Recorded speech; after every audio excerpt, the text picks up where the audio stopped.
आतंकवाद और कट्टरवाद के खिलाफ लड़ाई में भारत और अमेरिका कंधे से कंधा मिलाकर चल रहे हैं। हम सहमत हैं कि क्रॉस बॉर्डर टेररिज्म को समाप्त करने के लिए ठोस कार्यवाही आवश्यक है। कोविड महामारी और यूक्रेन संघर्ष से ग्लोबल साउथ के देश विशेष रूप से पीड़ित हुए हैं। हमारा मत है कि इन समस्याओं के समाधान के लिए सभी देशों का एकजुट होना अनिवार्य है।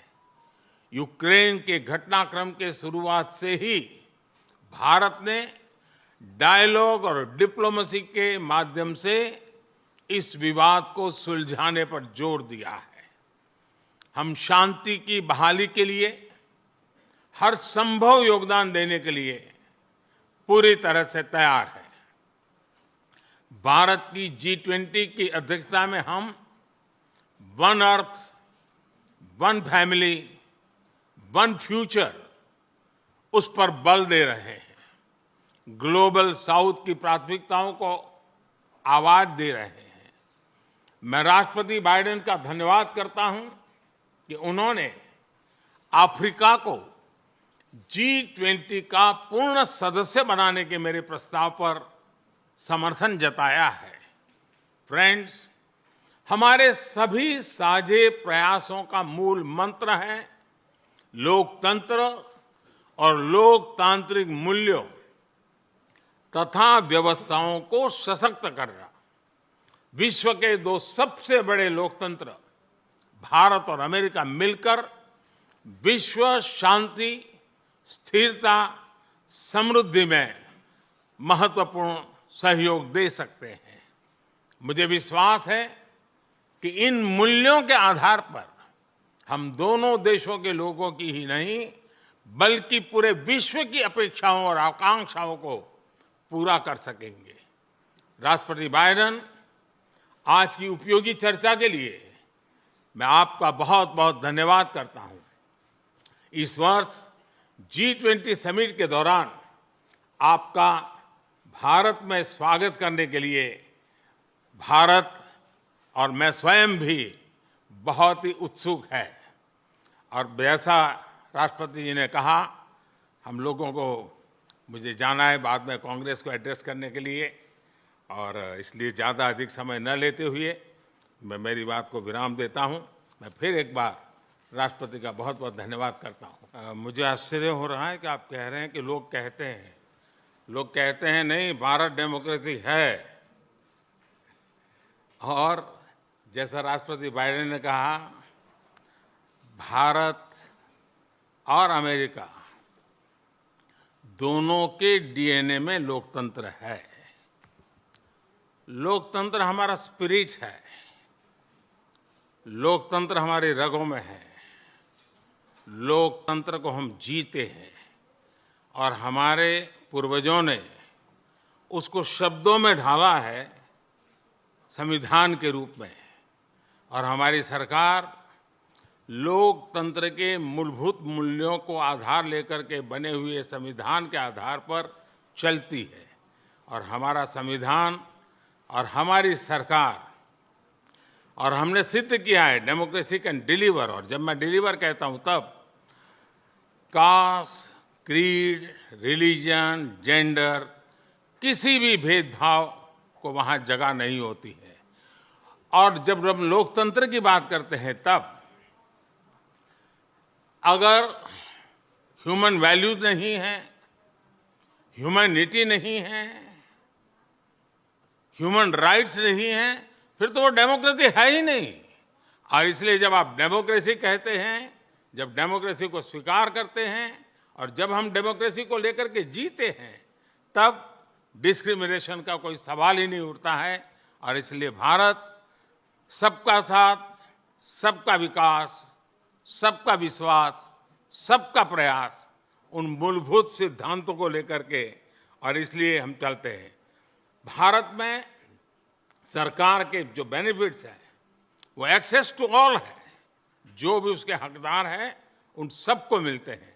इसलिए भारत के लोकतांत्रिक मूल्यों में कोई भेदभाव नहीं है, न धर्म के आधार पर, न जाति के आधार पर, न उम्र के आधार पर, न भूभाग के आधार पर।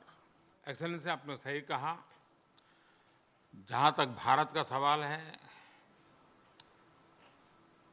एनवायरमेंट, क्लाइमेट, ये हमारे सांस्कृतिक परंपरा में अत्यंत महत्वपूर्ण स्थान है उसका। हमारे लिए एनवायरमेंट ये आर्टिकल ऑफ फेथ है। ये कन्वीनियंस के कारण करने का हमारा काम नहीं है, हम ये मानते हैं। हम एक्सप्लॉइटेशन ऑफ नेचर में विश्वास नहीं करते हैं। पूरे सृष्टि को चलाने के लिए मिल्किंग ऑफ नेचर तक तो चल सकता है, लेकिन एक्सप्लॉइटेशन ऑफ नेचर नहीं चल सकता है। हम इस पक्ष में रहे हैं और उसी के मूल पर आधार पर भारत अपने लिए करता है, इतना ही नहीं, हम कुछ ग्लोबल इनिशिएटिव भी ले रहे हैं।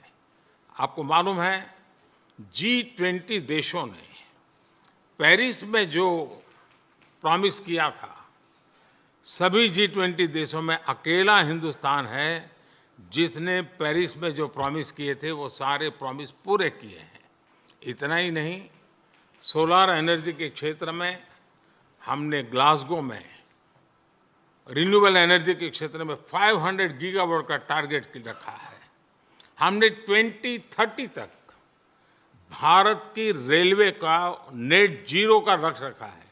और भारत की रेलवे कहने के बाद आपको उसका स्केल पता होना चाहिए। भारत की रेलवे का मतलब है कि हर दिन मेरे यहाँ रेल के डिब्बे में पूरा ऑस्ट्रेलिया होता है। इतना बड़ा मेरा देश है और वहाँ मैं 2030 तक रेलवे को नेट जीरो लेकर के चल रहा हूँ। उसी प्रकार से जो हमने सोलर एनर्जी के टारगेट तय किए थे, हमने इथेनॉल के टारगेट तय किए थे 10% का, वो समय से पहले पूरा कर दिया। हम 20% इथेनॉल ब्लेंडिंग की दिशा में आगे बढ़ रहे हैं। हम ग्रीन हाइड्रोजन को इनिशिएट कर रहे हैं और भारत ग्रीन हाइड्रोजन हब बने, उस दिशा में हम काम कर रहे हैं। हमने दुनिया के लिए इंटरनेशनल सोलर अलायंस उसका हमने लॉन्च किया और आज दुनिया के कई देश उसमें भारत के साथ मिलकर के आगे बढ़ रहे हैं। हमने जो आइलैंड कंट्रीज है उनको स्पेशली सोलार के क्षेत्र में मदद करके उनको एक नया विश्वास दिया है कि हम आपकी कठिनाइयों में आपके साथ हैं। भावी किसी भी संकट के लिए हम आपकी चुनौती को पार करने के लिए हमारी जिम्मेवारियां निभाएंगे, आपको भी मदद करेंगे। हम वो देश हैं जिसने एक और नया क्षेत्र हाथ लिया है। हम देख रहे हैं कि नेचुरल कैलेमिटी के कारण आज मनुष्य मृत्यु की चर्चा तो होती है, लेकिन इंफ्रास्ट्रक्चर का इतना नुकसान होता है जो 50-50 साल तक भरपाई नहीं हो सकता।